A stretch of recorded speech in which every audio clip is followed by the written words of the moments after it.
Hello, so this is Kateri Smith, and this is the recording of the conference that I gave at the SEPC conference in Reims, France. Here is the brochure.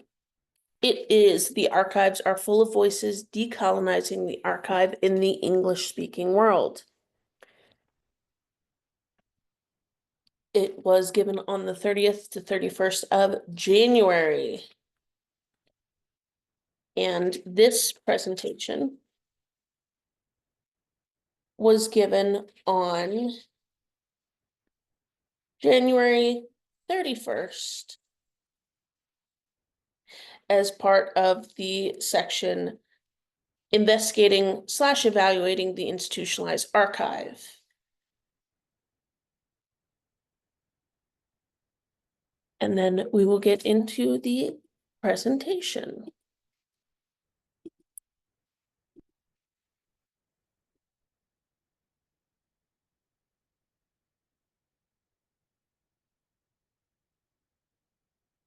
So my presentation was Accounts of the Original Americans in Colonial Literature, Native Americans in Focus. I'm Kateri Smith, of Blackfoot, Métis, and Greek descent from the Institute of American Indian Arts in Santa Fe, New Mexico. I graduated with a certificate in museum studies with the class of 2024 in December 2024. And I currently work as the Collections and Programming Assistant at the Wheelwright Museum of the American Indian in Santa Fe, New Mexico. So to start off, Indigenous people have a variety of names, which has changed over time. Native American is widely referred to Native or Indigenous people in the United States, largely only applies to Indigenous people within the United States, but can refer to Indigenous people in the entirety of the Americas. It is more of an American term. Indigenous is the term being widely used to refer to all people that aren't the dominant settler culture. For example, Australian Aboriginal peoples, Sami peoples in Scandinavia, and this term is not exclusive to North America. It is gaining more traction within the academic world because it does imply shared common experiences to a non-dominant culture. Indian used to refer to Native American peoples in North America. It's considered offensive by some, but it is still widely used in the United States among both Native and non-Native peoples. It's being phased out in academic literature, but is still prominent. Many Indigenous Americans, Native American people do still call themselves Indian, and many tribes still have Indian in their name. As the last one, or the second to last, American Indian and Alaskan Native is the legal term that is used on the census for Indigenous people in the United States. This is represented in museum names. For example, the National Museum of the American Indian. And First Nations is used to refer to Indigenous people in Canada. It has gained some traction in the northern United States, but is still a term widely and almost exclusively used in Canada.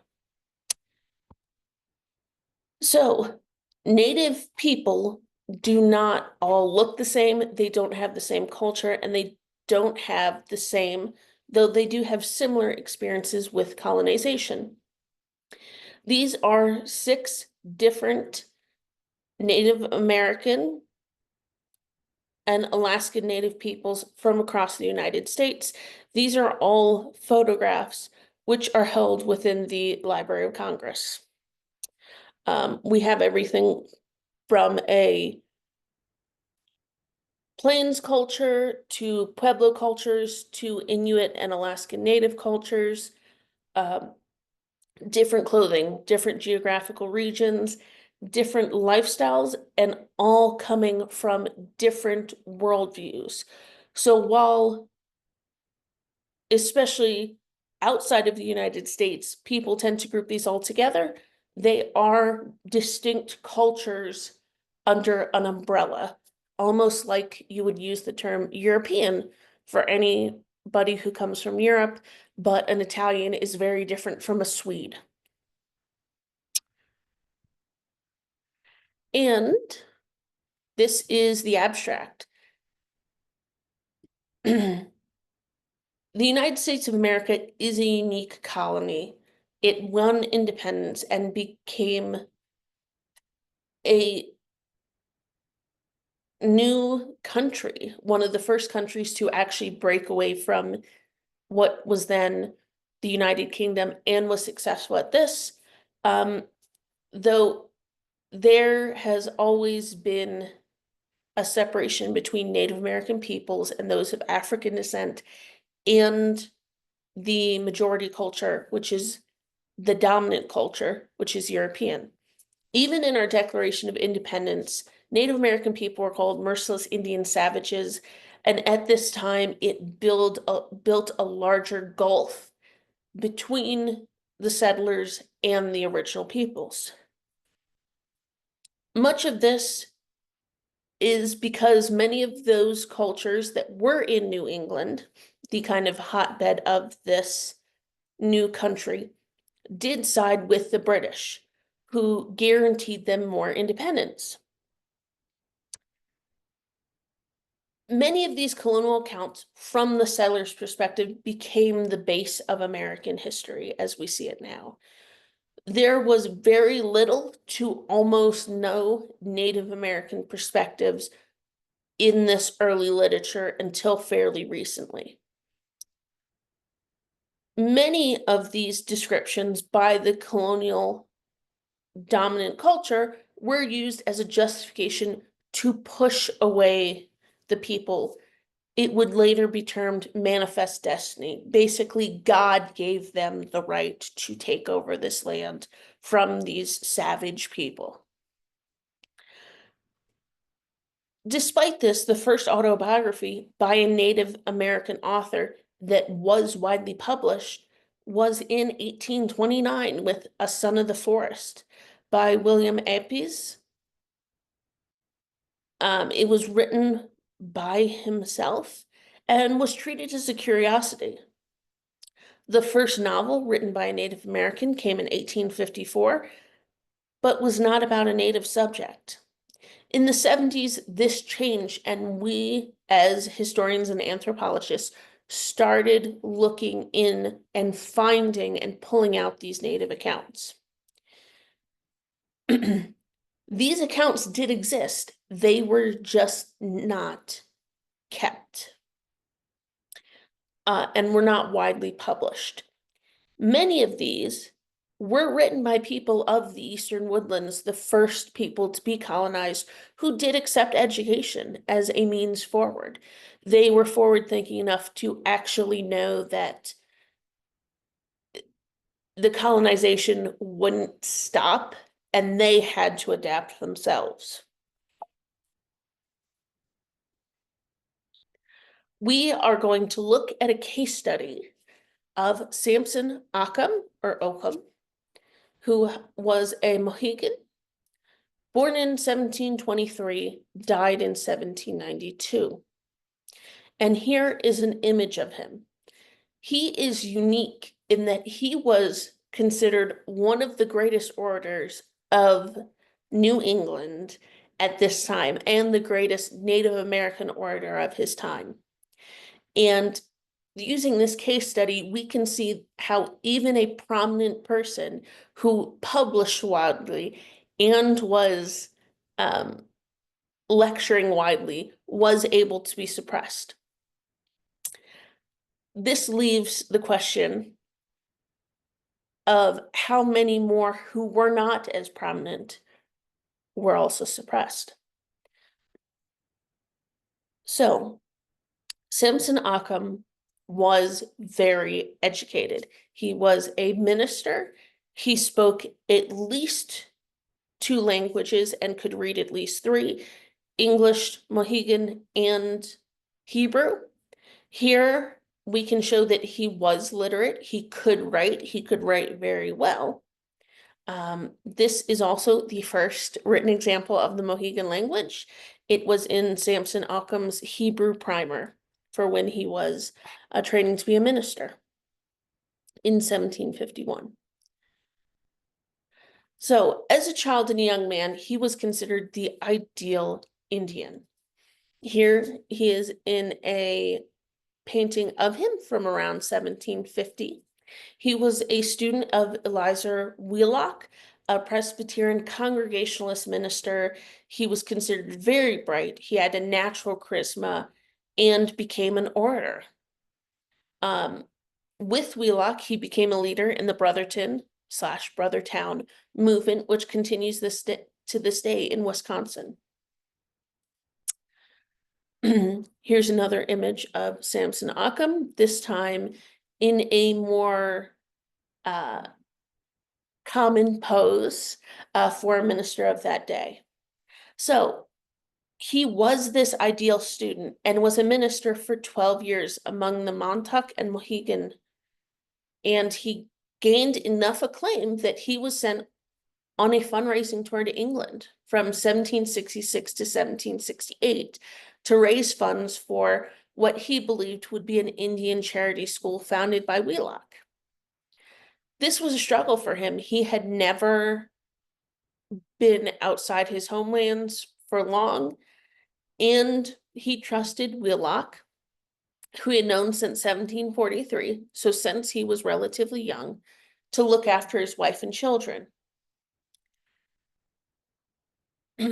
He raised the equivalent of 1.3 to 3 million euros. This was a huge sum and would actually be the starting sum to found Dartmouth College. While Occam was in Europe, in England, Wheelock did not keep his side of the bargain, still considering Occam to be a good Indian, but not enough so that Wheelock had to go out of his way to actually keep his promises to him. Once Occam came home, there were land disputes, and Occam sided with his tribes to keep their traditional lands. He would preach about the need for what we will call tribal sovereignty within the colonial structure, and that self-governance of tribes was necessary to protect both the culture and the actual people within those tribes. These beliefs put him and others who sided with him in opposition to these colonial powers and Christian ministers who believed that Native American people, Indian people, could not govern themselves, were not smart enough to govern themselves.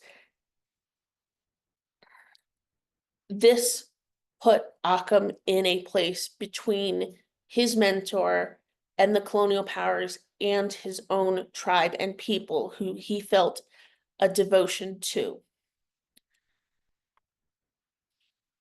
Between 1768 and 1769, there was a struggle.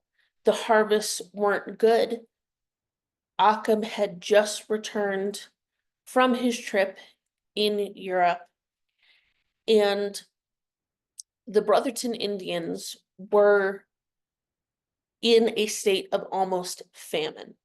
Like many men of the day, Occam turned to drink. In early 1769 or late 1768, there was one single report that Occam appeared drunk in public. Not that he was belligerent, not that he got into a fight, but that he just appeared drunk in public, which he admits to. Wheelock would write to Occam, and Occam would write back that he was not habitually drunk, but that many people were basically calling him a drunkard, that he has many enemies, and that they're basically trying to bring him down. And that they're basically holding Native people to a higher standard. Whereas this one incident would not have caused a problem if he were white. He also admits that he is so discouraged as I am now. Occam's friends at this time found him melancholic, what we would term depressed. And within the record, there are no other substantiated reports of Occam being drunk in public, and all of the rumors seem to stem from this one incident in early 1769 of him drinking at a tavern and walking home drunk.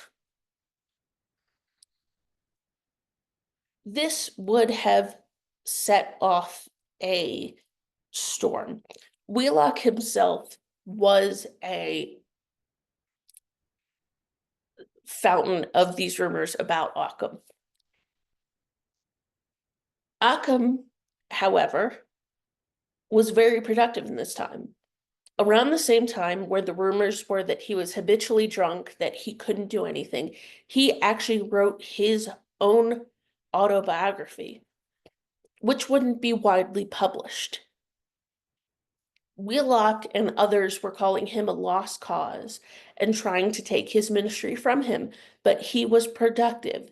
He was preaching. He was writing. He was in talks about this tribal land dispute. The thing is, this short narrative of my life by Samson Occam would be held in the Dartmouth archives, not widely published until 1982. Some excerpts did appear when it was donated in 1866, but Occam was only termed the first Indian scholar or student that I believe entered your college. And this is by the journalist and historian William Leete Stone Jr. He and his father and possibly grandfather were the ones to have actually kept this publication. He was not, by 1866, remembered as a major, fundraiser for Dartmouth or one of the co-founders at all. By this time, it was certain that Eliza Wheelock was the one to have both fundraised and developed this school. That, of course, is not the case. The major sum came from Wheelock sending Occam to Europe and Occam's speeches bringing in that up to 3 million euros in today's money. Wheelock went on a spree. He did not help his friends and former pupils, even with the almost famine conditions on the reservations. He blamed them for the failings of his charity school, Moore's Indian Charity School, and Occam had gone from a good Indian to what Wheelock termed drunkards and apostates, which is what he termed all of his native students at around this time. Due to Wheelock's prominence in the colony, this would tarnish Occam and the other native ministers' reputations. Despite Wheelock still saying that this would be a charity school for native men, Dartmouth would not be. They would train the sons of colonial gentlemen, prospect which Wheelock found more economically viable.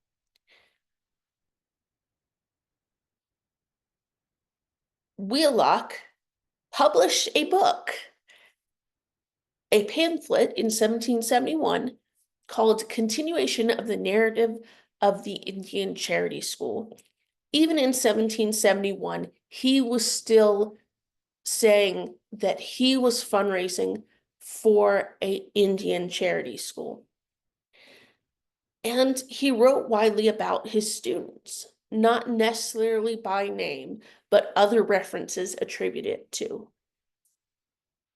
his students. One passage is attributed, Wheelock is talking about Samson Occam.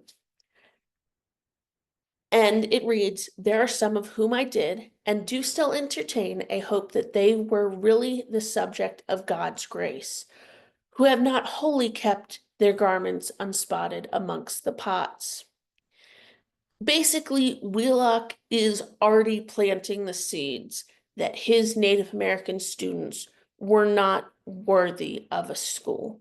And this would eventually be termed correct because Dartmouth would not be an Indian charity school.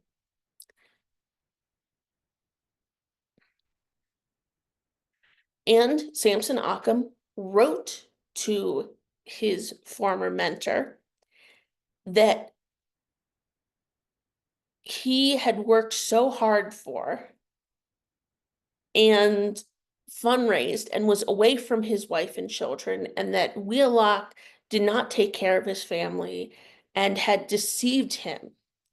In 1771, Occam basically lost hope. He realized that Wheelock was not going to start this charity school, even though Wheelock was publicly still stating that it would be an Indian charity school. And Occam wrote a letter which was in the Dartmouth archives. And it states this, that, he's upset, he's been deceived, he's basically stating that, all of his work has come to nothing.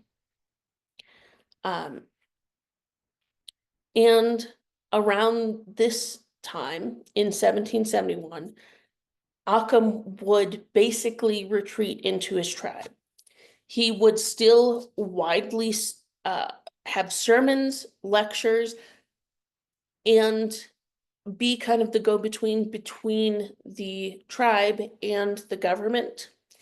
But he would no longer go on any kind of large speaking tours, and his publications almost completely ceased. It was kind of, the rumors had taken hold that Samson Occam was fully a drunkard, a savage. He had gone back to his old ways.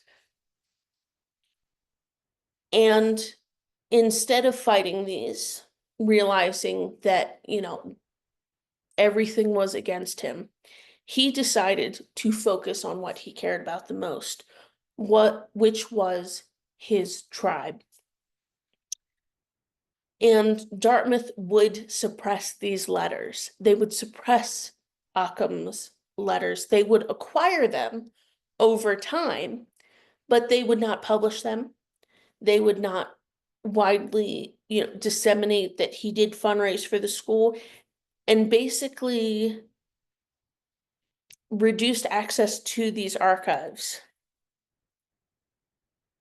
In 2022, Occam's papers would be repatriated to the Mohegan tribe on an agreement that Dartmouth would have these items available to the public and digitized in perpetuity, so that researchers would be able to actually see these primary sources.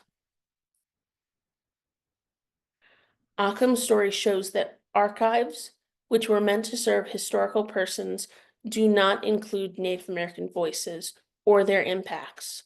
They were hindered by European voices, colonial voices, and that these were suppressed, especially in areas and times of conflict, like the conflict between Eliza Wheelock and Samson Occam. That means that these voices, once hidden, need to be re-examined.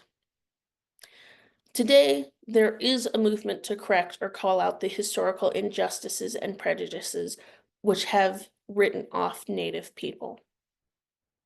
Occam's story is only one of many that have been silenced, and he is one that we can resurrect. We do have the documentation of, but many of these voices, their stories have not persisted within the archive.